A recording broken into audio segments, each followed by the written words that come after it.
Hi everyone, this is Teresa from Base 10 Montessori, and today we're going to do the third lesson and the last lesson on the bead bar layout.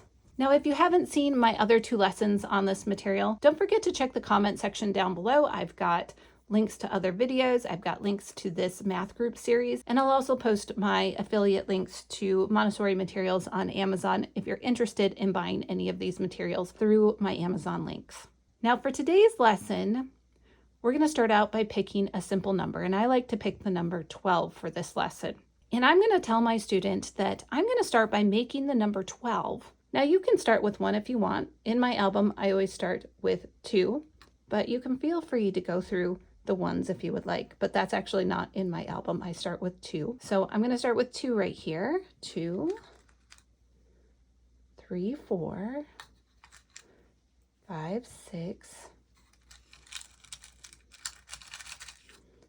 7, 8, 9, 10, 11, 12. 2 6 times is 12.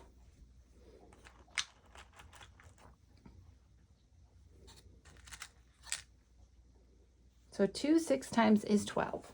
Now let's move on to 3. How many times do we use 3 to make 12? We've got 1, 2, 3, 4, 5, 6, 7, 8, 9, 10, 11, 12. So 1, 2, 3, 4. 3 4 times also makes 12. Let's move on to 4 and see what happens. So 4, 8, 12. So 4 3 times is 12.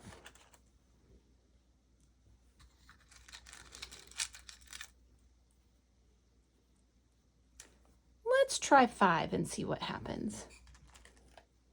So 5, 10,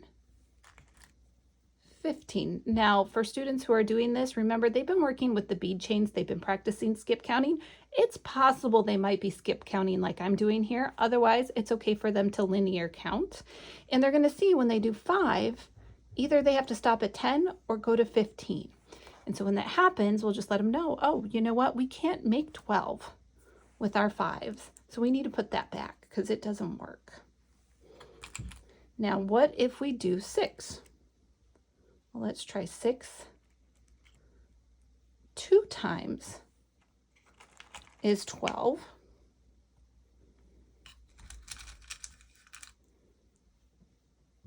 And of course, we can invite them to try 7, but at this point we know that we have made all the combinations that will make 12 with our beads, but they're free to explore if they would like. Now, in this lesson, we also want to show something important.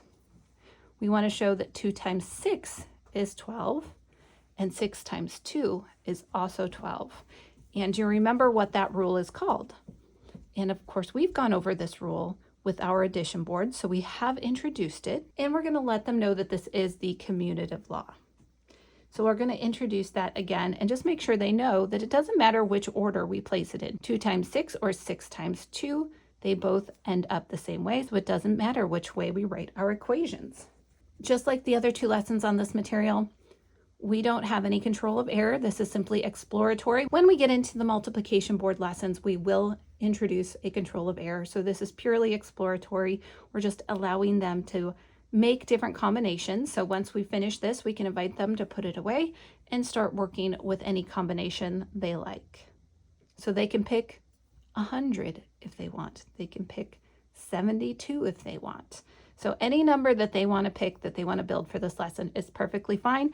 And as you can see, I'm not showing you to write it down on a piece of paper, but if you want to show them to write it down on a piece of paper, especially if your students are a little bit older, I think that's perfectly fine if you want to write down those equations. But you don't have to. We're simply exploring here with concrete materials. So that's it. It's a nice short lesson again. And in my next video, we're going to start on the multiplication board. So we'll start with a new material in the next video. With that being said, that's all I have for you today. Don't forget to like this video, like, share, comment, subscribe to the channel, and I will see you in the next video.